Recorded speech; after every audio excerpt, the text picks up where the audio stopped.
말씀은 사무엘상 10장 19절 말씀입니다.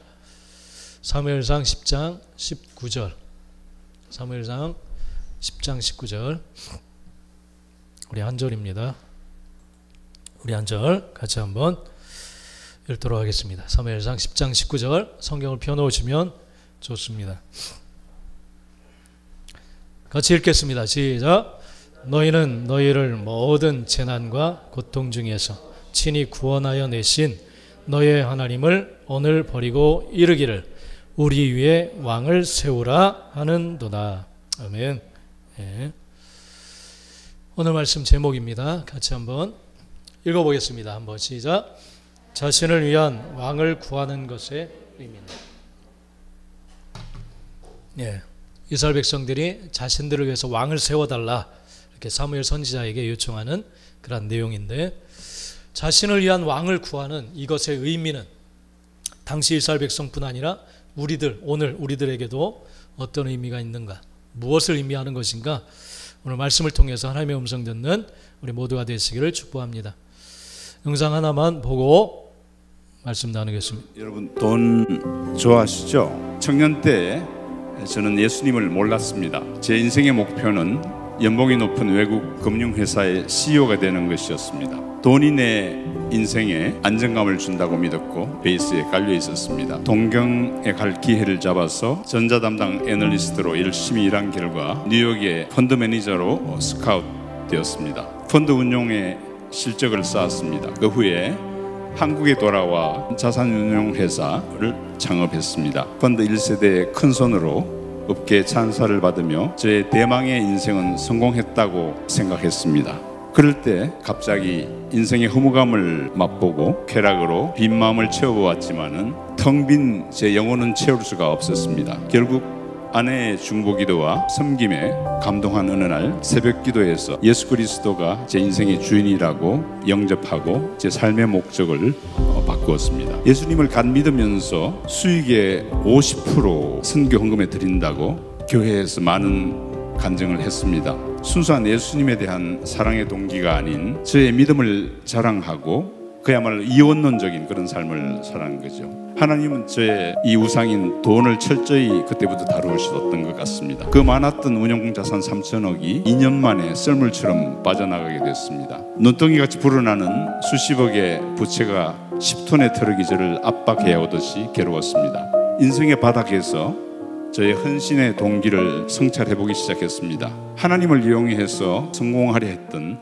저의 모습, 회개하는 시간을 가졌습니다. 모든 은사가 주께로 왔고 이제 남은 것은 제 몸밖에 없습니다. 제 몸을 받아주시옵소서. 이런 고백을 했을 때 제 마음 깊은 곳에서 이제야 너가 나를 사랑하고 doing이 아니라 being이라는 존재로 너가 내 이름을 높이는구나, 제 마음에 말할 수 없는 평안이 다가왔습니다. 1년 사이에 기적같은 콜이 미국에서 왔습니다. 대형 금융회사의 부회장으로부터 한국의 대형 증권회사를 인수했는데 대표이사로 저를 확정했다고 잡 오파를 주었습니다. 5년간을 경영할 수 있고 그동안에 진 모든 부채를 다 갚고 남도록 하나님이 풍성하게 인도해 주셨습니다.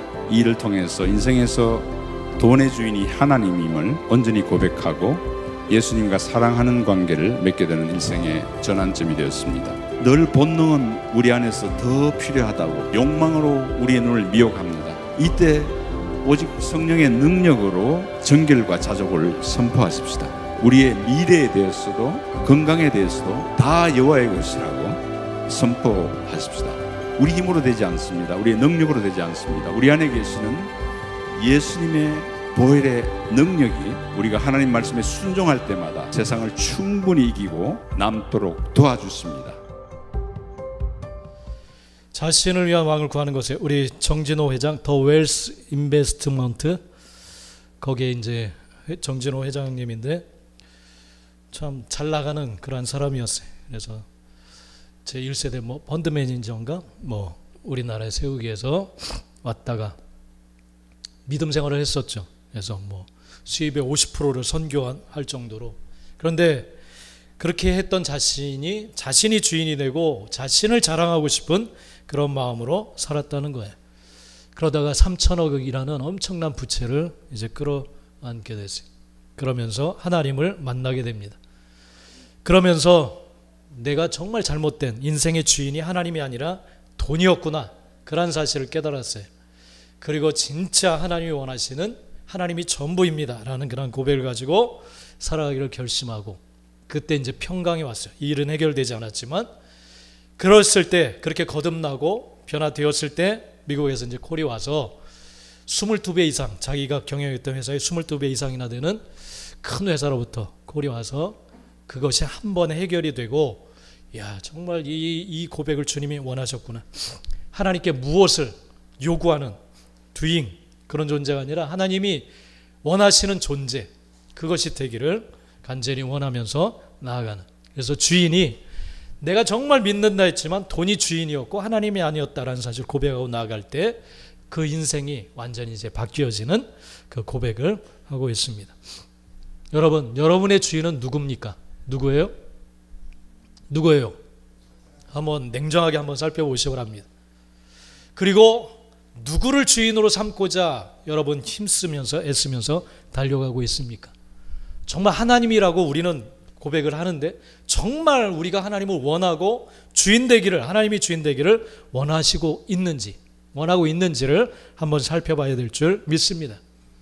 그렇지 않으면 우리는 엉뚱한 주인이 여러분의 삶을 끌고 가고 있을 겁니다.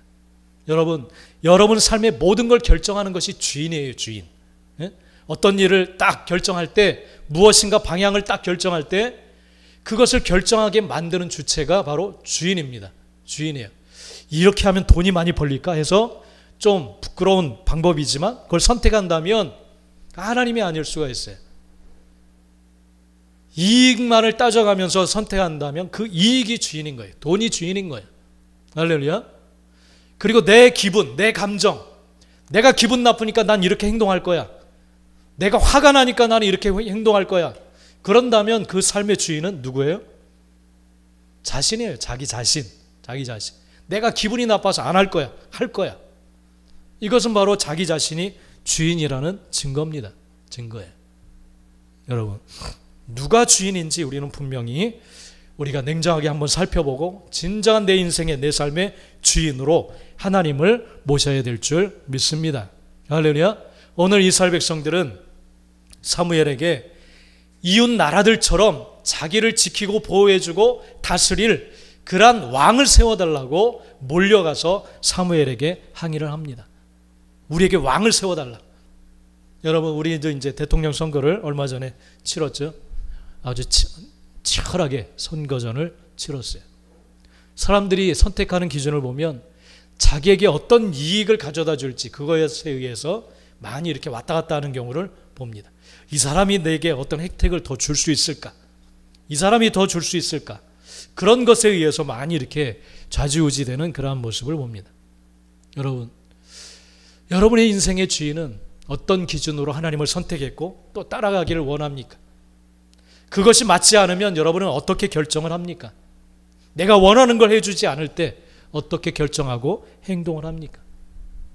여러분, 살아계신 하나님이 진정한 여러분의 왕, 주인이 되시기를 간절히 축복합니다. 할렐루야. 마지막 찬양 드렸죠. 오직 주로 인해. 이것이 저와 여러분의 진정한 고백이 되기를 바랍니다. 나를 위해 준비하고 계시는 하나님, 그분이 바로 나의 하나님, 여러분의 하나님이신 줄 믿습니다. 여러분 미래의 준비는 오직 주님으로 인해 주어지게 되는 줄 믿습니다. 할렐루야. 하나님께서는 이스라엘 백성들을 출애굽하시면서 하신 말씀이 있어요. 살아계신 하나님이 우리를 다스리고 있다, 너희들을 다스리고 있다라는 사실을 분명히 알려주시고 말씀해 주셨습니다. 출애굽기 6장 7절에 보면 너희를 내 백성으로 삼고 나는 너희의 하나님이 되리니 나는 애굽 사람의 무거운 짐 일에서 너희를 빼낸 너희 하나님 여호와인 줄 너희가 알지니라. 출애굽시키면서 이런 말씀을 하셨어요. 그러면서 광야로 그들을 끌고 가시면서 광야에서 하시는 말씀이 있습니다. 신명기 8장 3절 앞에 우리 한번 읽어봅시다. 다 같이 시작. 너를 낮추시며 너를 줄이게 하시며 만나를 내게 먹이신 것은 사람이 떡으로만 사는 것이 아니요 여호와의 입에서 나오는 모든 말씀으로 사는 줄을 내가 알게 하려 하심이니라.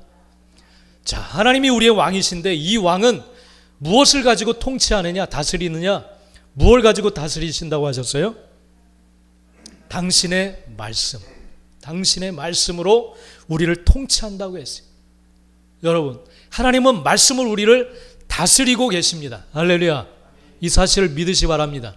말씀은 살아있어요. 운동력이 있다고 했어요. 말씀 한마디로 이 천지 만물을 다 만들어내셨습니다. 하나님의 말씀은 무궁무진한 능력, 은혜가 있는 줄 믿습니다. 그래서 이스라엘 백성들에게 내가 너희를 통치하는데 내가 무엇으로 너희를 통치하는 줄 내가 너희로 알게 할 것인데 내가 너희를 삶 가운데 모든 여러 가지 정황과 상황 가운데 이끌어가는데 너를 낮추게도 고통스럽고 낮아지게도 만들기도 하고 때로는 굶주리게 만들기도 하고 또 때로는 너희가 세상을 살아오면서 경험해 보지 못했던 하늘에서 내려온 만나를 너에게 먹이기도 했다. 왜 그런 줄 아느냐? 그렇게 질문을 하십니다. 여러분 살아오면서 많은 고통도 누렸어요. 그리고 은혜도 받았어요. 왜 그렇게 하신 줄 아세요? 오늘 분명히 신명기 8장 3절에서 말씀하고 있어요. 그건 여러분들을 무엇으로 다스리고 있는지를 알게 하시기 위해서 그렇게 하셨다는 거예요. 무엇으로 다스리십니까? 여호와 입에서 나오는 모든 말씀으로 살아가는 것이다 라는 사실을 알게 하기 위해서 그렇게 하셨다는 거예요. 할렐루야. 말씀을 믿으세요? 믿으십니까? 그럼 한번 이 신명기 8장 3절에서 말씀하신 그대로 한번 믿어보고 그래 한번 말씀 그대로 역사하시는지 내가 한번 보겠다 하고 한번 죽기 살기로 한번 실천해 보시기 바랍니다. 싸움해 보시기 바랍니다. 할렐루야. 죽기 살기로 한번 해보세요.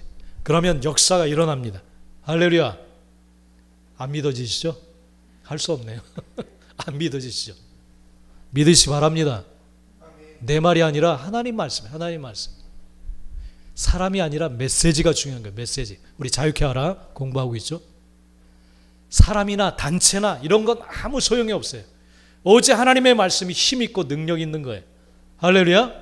예, 하나님의 말씀을 그대로 믿으시기를 바랍니다.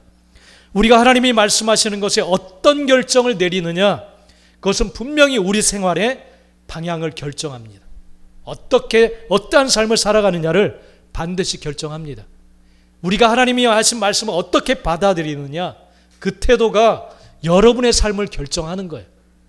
하나님의 이레의 하나님, 준비하신 하나님, 승리케 하시는 하나님, 모든 삶을 평강으로 이끌어 가시는 샬롬의 하나님, 그 하나님의 은혜와 능력을 어떻게 결정하게 되느냐면 말씀, 하나님의 말씀이 선포될 때 그것을 어떻게 받아들이느냐에 따라서 결정이 되는 거예요. 할렐루야. 네. 그렇기 때문에 여러분 하나님 말씀을 내가 어떻게 받아들이고 결정하느냐에 따라서 여러분의 삶에 아주 밀접한 영향과 결과를 만들어냅니다. 그렇기 때문에 우리는 하나님의 말씀에 분명한 결정을 해야 됩니다. 그래서 결정하는 것이 믿음이라고 했어요. 결정하는 게 믿음. 결정하는 게 믿음이에요. 성경을 다 읽어보세요. 믿음의 조상들이 하나님이 말씀하실 때 어떤 결정을 내렸는지. 아브라함은 가보지 못한 미지의 땅, 그 당시는 칼로 다 뺐으면 빼앗기는 그러한 시대. 근데 하나님 말씀 그 한마디 앞에 순종하고 있는 재산 다 털어가지고 떠났어요. 가라고 하는 곳으로 갔어요. 다 무모한 일을 다 행했어요. 말씀 때문에. 그런데 하나님의 말씀의 통치가 정말 놀랍게 일어났던 것을 우리는 성경을 통해서 우리는 봅니다. 하나님께서는 말씀으로 우리를 통치하십니다. 할렐루야. 하나님이 왜 나에게 짠 나타나서 야 이리 가, 그냥 딱 붙잡고 그냥 이쪽으로 가라고 하시든지, 그러면 얼마나 좋아. 하나님은 인격이시라고 했어요. 우리 계속 공부하고 있죠. 하나님은 인격이시라 여러분의 자유의지를 주셨어요. 자유의지. 그리고 맡기셨어요. 인격적으로 반응하도록. 그리고 그 결정한 것에 책임이 따르도록 하신 줄 믿습니다. 할렐루야. 여러분 생각해 보세요. 여러분 자유의지 가지고 결정하잖아요. 어떤 감동이 왔을 때도 여러분 스스로 결정하잖아요. 할지 말지. 그죠? 우리 교회 청소합시다 그러면 할지 말지 결정하잖아요. 그리고 그 결과가 나타나잖아요. 그것에 따른. 여러분 어떤 가치관, 생각, 누구를 따라 갈는지 하나님께서는 말씀을 통해서 계속 말씀하십니다. 사람과의 관계는 어떻게 맺어야 될지, 내가 기업을 운영하거나 장사를 할 때 저울로 속이지 말라고 했죠. 어떻게 장사를 해야 되는지, 어려움 당한 사람을 만날 때 선한 사마리아 이웃에 대해서 말씀하시면서 어떤 행동을 해야 될지, 원수를 어떻게 대해야 되는지, 부부관계는 어떻게 해야 되는지 다 말씀해 주셨어요. 다. 그 말씀을 가지고 우리를 다스리십니다. 어떻게 살아가야 될지 하나님은 통치를 하세요. 근데 그 통치를 받아들이느냐 그렇지 않느냐는 우리가 결정하는 겁니다. 하나님은 어떤 생각을 받아들여야 되는지, 어떤 가치관을 받아들여야 되는지, 누구를 따라가야 되는지 그것에 대해서 잘 말씀을 해 주셨어요. 이게 하나님의 통치예요. 하나님의 통치를 잘 받아들일 수 있게 되는 우리 모두가 되시기를 간절히 축복합니다. 할렐루야. 그런데 이스라엘 백성들은 이 하나님의 통치를 거부했어요. 받아들이질 않았어요. 그러면서 자신들의 요구를 들어줄 수 있는 사람, 눈에 보이는 사람을 왕으로 세워달라고, 이웃 나라들처럼 그런 왕을 세워달라고 간절히 요청을 합니다. 간절히 요청을 해요. 사무엘상 8장 5절에 보면 그렇게 말을 합니다. 우리 한번 읽어봅시다. 앞에 시작. 보소서 당신은 늙고 당신의 아들들은 당신의 행위를 따르지 아니하니 모든 나라와 같이 우리에게 왕을 세워 우리를 다스리게 하소서 한지라. 이웃 나라 보니까 왕이 멋있는 제복을 입고 늠름한 모습으로 이 칼을 차고 군사들을 통솔하면서 다른 나라를 정복하기도 하고 그 나라를 아주 그냥 풍성하게 만들어가는 모습을 보니까 너무너무 부러웠어요. 야, 저게 진짜 제대로 된 나라인가 보다 하면서 그와 같은 모습을 우리도 갖기를 원했어요. 하나님이 말씀으로 통치하시고 역사하신 눈에 보이지 않는 하나님을 그들은 거부했어요. 이게 왕이고 다른 나라 보니까 너무 힘있고 뭔가 그냥 활발하게 막 움직여가는 모습이 부러웠어요. 그래서 그런 왕을 세워달라고 이야기를 합니다. 그러면서 이유를 댄 것이 사무엘 선지자는 너무 늙었어요 지금. 그리고 아들들을 세웠는데 아들들이 아버지처럼 행동하지 않는 거예요. 돈을 받고 판결을 막 굳게 하고 엉터리로 막 나라를 이끌어가는 거예요. 그러니까 이 백성들이 실망했어요. 너무 실망했어요. 그래서 이웃 나라들처럼 우리도 그런 왕을 세워달라고 사무엘에게 요청을 합니다. 금요일 나눈 말씀이 부득이해서 어쩔 수 없어서 그런 말씀을 나눴어요. 내가 어쩔 수 없어서 하나님 지금 상황이 하나님을 예배하지 못할 상황이고 내가 믿음 생활하기가 참 어려운 상황입니다. 하나님 부득이해서 내가 주님을 따르지 못하겠습니다. 그런 이제 말씀을 나누었어요. 사울이 이제 자기가 번제를 드리는 그 내용을 가지고 군사들은 다 도망치고 사무엘 선지자는 와서 제사를 드려달라고 합법적인 제사를 드리려고 했는데 7일이 지나도록 오지도 않고 군사들은 다 도망가고 나만 남을 것 같이 급박한 상황이 됐어요. 그래서 부득이해서 내가 제사를 드렸습니다. 그렇게 이야기를 해요. 하나님 말씀은 생명을 걸고 지켜야 되는 거예요. 할렐루야. 그래야 하나님의 역사가 일어납니다. 부득이해서 내가 어쩔 수 없어서 하나님 말씀을 어겼습니다. 그게 핑계가 됐어요. 그러나 하나님은 그걸 원하시지 않았어요. 한번 죽더라도 네가 말씀 앞에 순종하는 그 모습을 내가 보기 원한다. 그러면 하나님이 역사하셨을 텐데 그렇게 하지를 않았어요. 사무엘은 늙었고 그 아들들은 엉터리로 막 지도하니까 우리에게도 다른 왕을 세워달라고 지금 막 요청해요. 어찌 보면 좀 우리가 이해할 만한 내용이죠. 그죠? 그러나 이들이 간과하고 있는 것은 뭐냐면 살아계신 하나님이 여전히 통치하고 있고 왕으로 그들을 이끌어가고 있다는 사실을 믿지 않았어요. 받아들이질 않았어요. 그들이 하나님의 이름을 부르지만 왕으로 인정하지를 않는 거예요. 여전히 이 백성들은 어디에다 소망을 두고 있느냐 하면 사람에게 소망을 두고 있어요. 사람에게. 좀 제대로 이 사무엘 아들들이 통치를 했으면 우리가 따를 텐데 사람이 잘못했기 때문에 난 거부한다는 거예요. 인간적인 왕을 세워달라는 거예요. 그리고 이웃나라 보니까 그 왕이 너무너무 잘 나라를 끌어가는 것 같아서 너무 부럽기 때문에 그런 왕을 세워달라고 이야기해요. 여러분, 사람이 약하면, 환경이 어려워지면 참 소망을 잃어버려요. 근데 그 마음 중심을 가만 들여다보면 환경에 소망을 두었기 때문에 그래요. 그 소망을 제어하고 통치하시는 하나님을 본다면 소망을 잃어버리지 않을 텐데, 와, 저 사람이 내게 너무, 너는 나에게 실망감을 줬어. 너는 나에게 실망감을 줬어. 이 남편아, 이 아내야, 못 살겠어. 난 못 살겠어. 그러면서 모든 것을 결정해. 죽기를 결정하고 헤어지기 결정하고. 왜 그래요? 그것이 주인이기 때문에 그래요. 사람이 주인이고 여전히 환경이 주인이 되었기 때문에 소망을 잃어버리는 거예요. 하나님은 환경과 이런 것에 영향을 받으시는 분이 절대 아닙니다. 할렐루야. 줄이게도 하시고 부하게도 하시고 그러신 분이에요. 오직 하나님의 말씀으로 살아가는 것을 경험케 하시기 위해서 그렇게 하신다고 말씀을 하셨어요. 살아계신 하나님에 대한 믿음이 있다면 소망 때문에, 나라가 어려워지는 것 때문에 믿음을 버리지는 않아요. 소망을 잃어버리지 않아요. 하나님이 살아계시지, 뭔가 뜻이 계시구나, 그 사실을 믿고 묵묵히 막 믿음으로 살아가죠. 근데 이들은 소망을 잃어버렸어요. 이웃나라가 부럽다.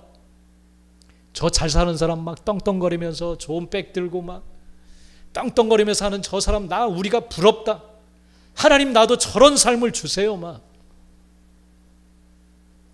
주인이 누군가요? 여러분 삶의 주인이 누구예요? 자식이 속을 새겨서 살 소망이 없어요. 저는.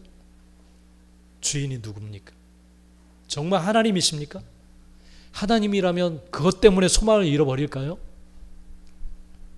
소망을 잃어버리는 이유는 다른 주인이 있기 때문에 그래요. 그 주인이 실망시키기 때문에 그래요.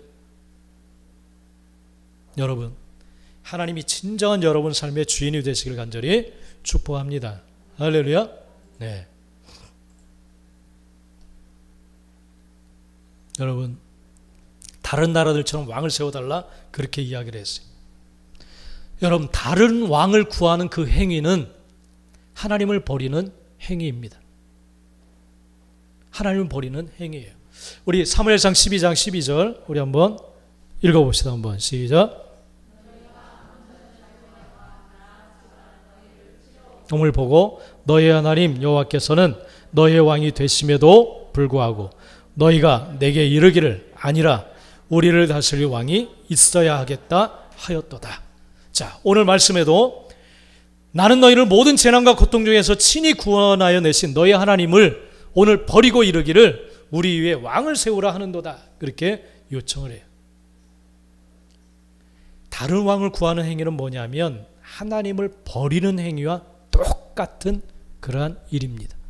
사무엘상 12장 15절에서도 너희가 만일 여호와의 목소리를 듣지 아니하고 여호와의 명령을 거역하면 여호와의 손이 너희 조상들을 치신 것 같이 너희를 치실 것이다. 하나님의 통치를 거부하는 것이 하나님의 손이 너희를 치실 것이다. 그렇게 경고를 하십니다. 오늘 본문 말씀에 분명히 하나님은 말씀하세요. 나는 너희를 모든 재난과 고통 중에서 친히 구원하여 내신 왕이신 하나님이다. 그렇게 오늘 말씀을 하고 계십니다. 여러분,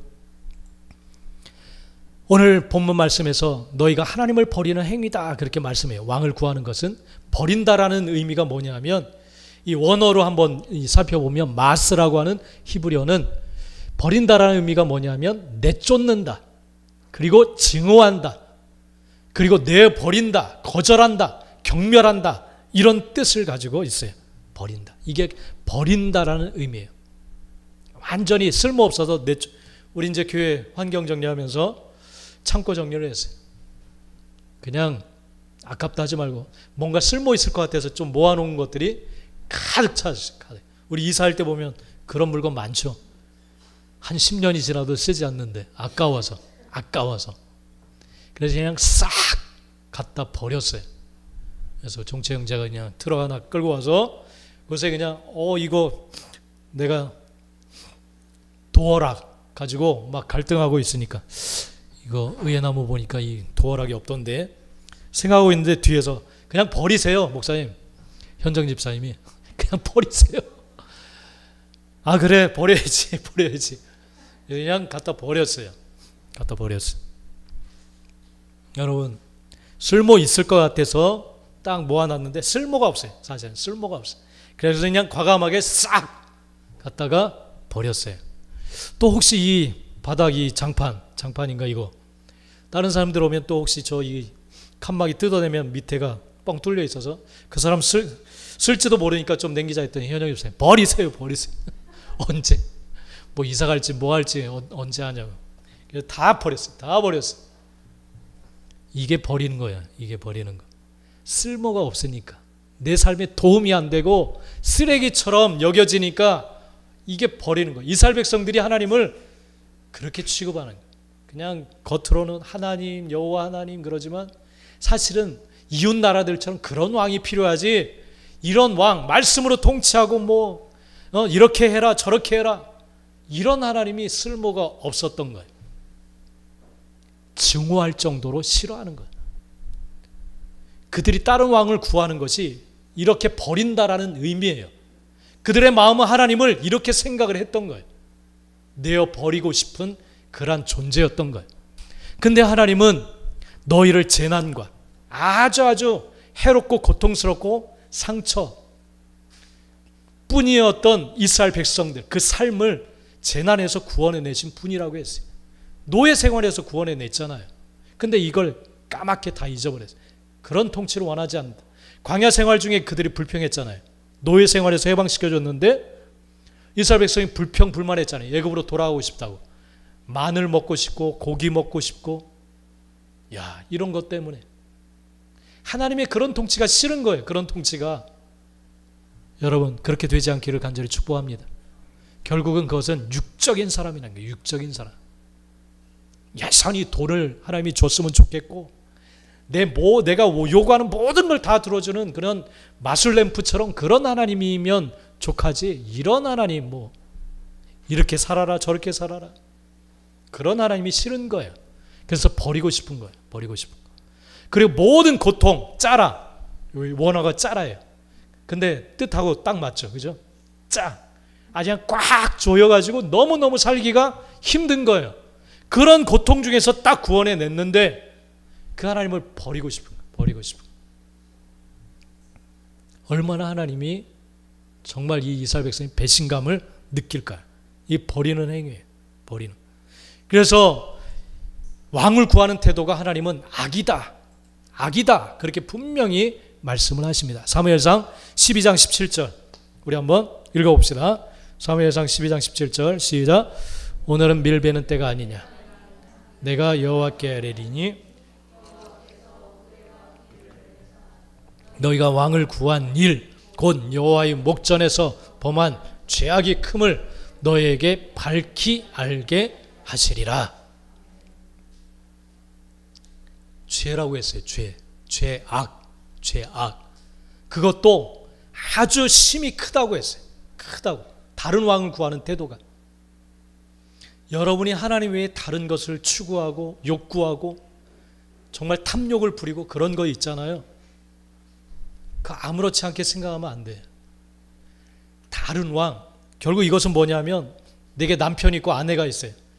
근데 너무 당신 실증 나서 내 아내 다른 아내 한 명만 데리고 올게. 그러면 여러분 어떻게 했어요? 그 말을. 이게 미쳤나? 이게 미쳤나? 당신 보니까 나는 이런 남편을 원해. 좀 교양이 있고 나 이런 남편을 가지고 싶어서 내가 다음 달에 그런 남편 한 명만 데리고 올게. 같이 살자. 그럼 어떻게 했어요? 응? 당신 나가고 그 남편이 왔으면 좋겠다. 다음 달에 당신 나가. 그럼 어떻게 했어요? 기가 막히죠. 기가 막히겠죠. 그런 행위와 똑같은 거예요. 왕을 바꾸는 거예요. 남편을 바꾸는 거예요. 이스라엘 백성을 향해서 너희는 나의 아내라고 했어요. 아내. 신부라고 했어요. 신부. 다른 물질, 막 이런 주인, 그런 것이 주인 되기를 원하잖아요. 이런 행위가 똑같은 거예요. 죄악이 크다고 했어요. 나는 너희를 생각하고 정말 아끼고 사랑해서 고통과 재난에서 구원해내고 너에게 풍성하게 공급하고 이끌어가기를 원하는데 너희는 그것을 거부하고 버렸다는 거예요. 여러분의 삶의 주인이 누가 되기를 원하세요? 여러분은 누가 되기를 원합니까? 이 이야기를 듣고 백성들이 깨닫는 척을 해. 깨닫는 척. 19절 우리 한번 앞에 읽어봅시다. 사무엘상 12장 19절 시작. 모든 백성이 사무엘에게 이르되 당신의 종들을 위하여 당신의 하나님 여호와께 기도하여 우리가 죽지 않게 하소서. 우리가 우리의 모든 죄에 왕을 구하는 악을 더하였나이다. 마치 자신들 정말 잘못했다고 인정하는 것처럼 그렇게 이야기를 해요. 근데 그들은 하나님이 분노하시니까 죽지 않게 해달라고 죽음을 면하기 위해서 지금 구하는 거예요. 구하는 거. 여러분, 왕으로 모실 마음이 그들에게 없는 거예요. 욕심으로 구하는 거예요. 탐욕으로 구하는 겁니다. 탐욕으로 구하는 거예요. 여러분, 아까 우리 정전호 회장님은 돈을 주인으로 삼았어요. 신앙생활 물론 했어요. 그러나 실질적으로는 돈을 주인으로 삼아요. 돈. 그걸 철저히 잘못됐다는 것을 깨달았어요. 추악스러운 자신의 모습을 깨닫고 회개하고 돌이켰어요. 그래서 완전히 쫄딱 망했지만 마음이 너무너무 평안했다고 했어요. 너무너무 기뻤다고. 하나님을 주인으로 인정하고 고백하는 순간, 그럴 때 하나님의 통치가 나타났어요. 할렐루야.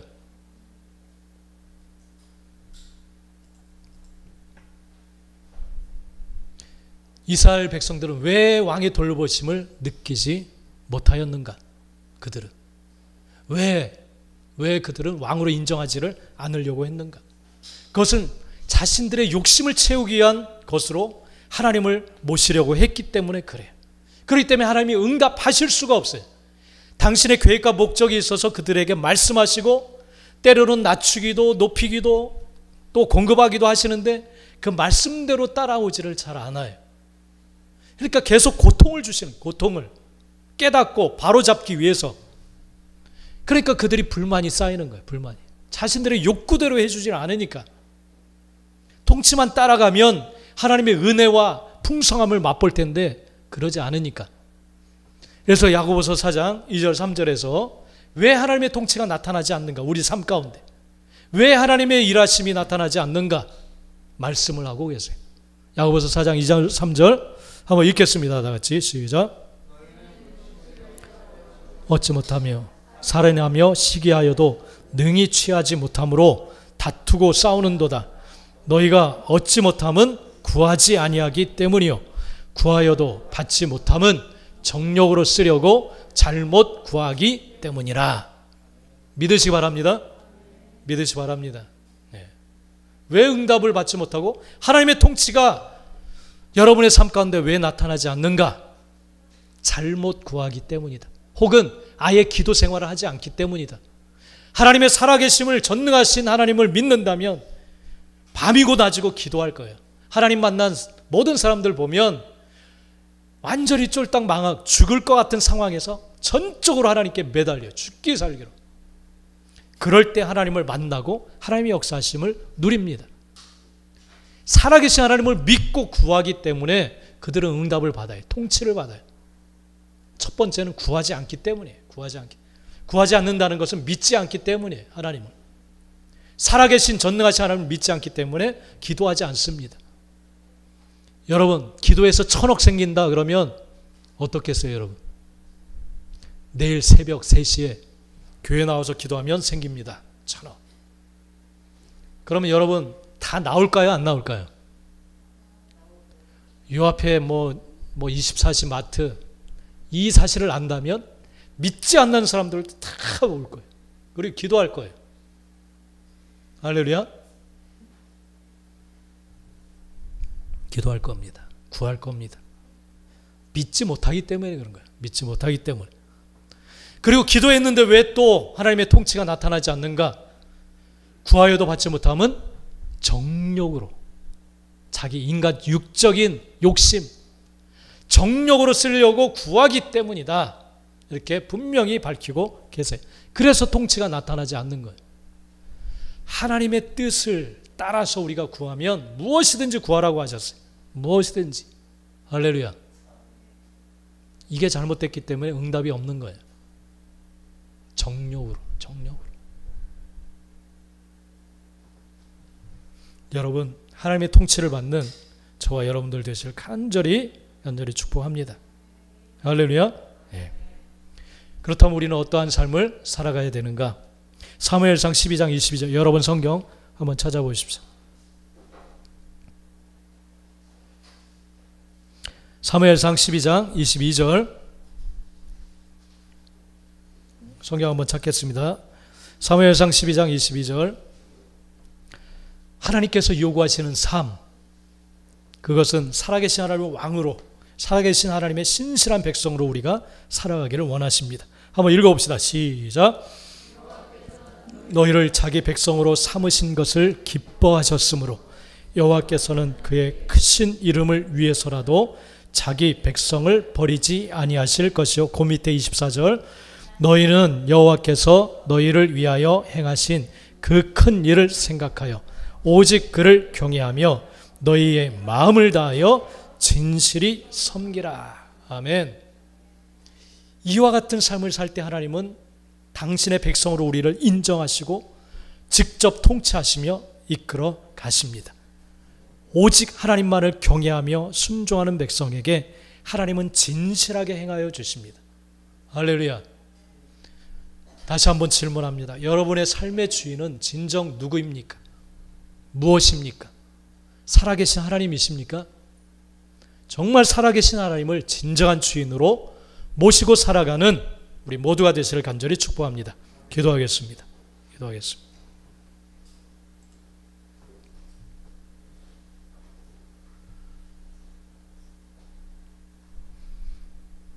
자신을 위한 왕을 모든 사람들은 원하고 있습니다. 자신이 간절히 원하는 것들을 이루어줄 그러한 대상, 그것이 바로 왕이며 주인입니다. 아이들까지 욕구하는 것들이 분명히 있습니다. 제가 간절히 바라는 것은 우리 어린 아이들까지 살아계신 하나님이 오직 너무나도 좋아서 오직 주님과 함께하고 싶은 그러한 마음, 영적인 갈망함이 생겨지기를 간절히 원합니다. 그래서 오직 살아계신 하나님이 주인이요 왕이 되시기를 간절히 축원합니다. 이 길이 바로 하나님이 약속하신 모든 것을 누릴 수 있는 그 은혜의 약속들을 누릴 수 있는 통로입니다. 하나님, 나의 진정한 왕이 되어 주시옵소서. 주인이 되어 주시옵소서. 진정한 주인 왕으로 모시고 하나님과 함께하는 삶을 살아가길 간절히 원합니다. 간증을 통해서 들은 것처럼 저런 일들이 저 사람에게만 일어나는 게 아니라 진정한 주인으로 하나님을 모신 나에게도, 왕으로 모신 나에게도 일어나는 그러한 일이 되어지도록, 또 그러한 일이 일어날 줄 믿습니다. 그래서 내가 분명한 믿음의 고백, 하나님만이 나의 왕이십니다, 이 고백을 가지고 살아갈 수 있도록 도와주시옵소서. 우리 같이 한번 주여 주여 한번 부르면서 기도하겠습니다. 다 기도합니다. 주여 주여. 할렐루야. 하나님 살아계신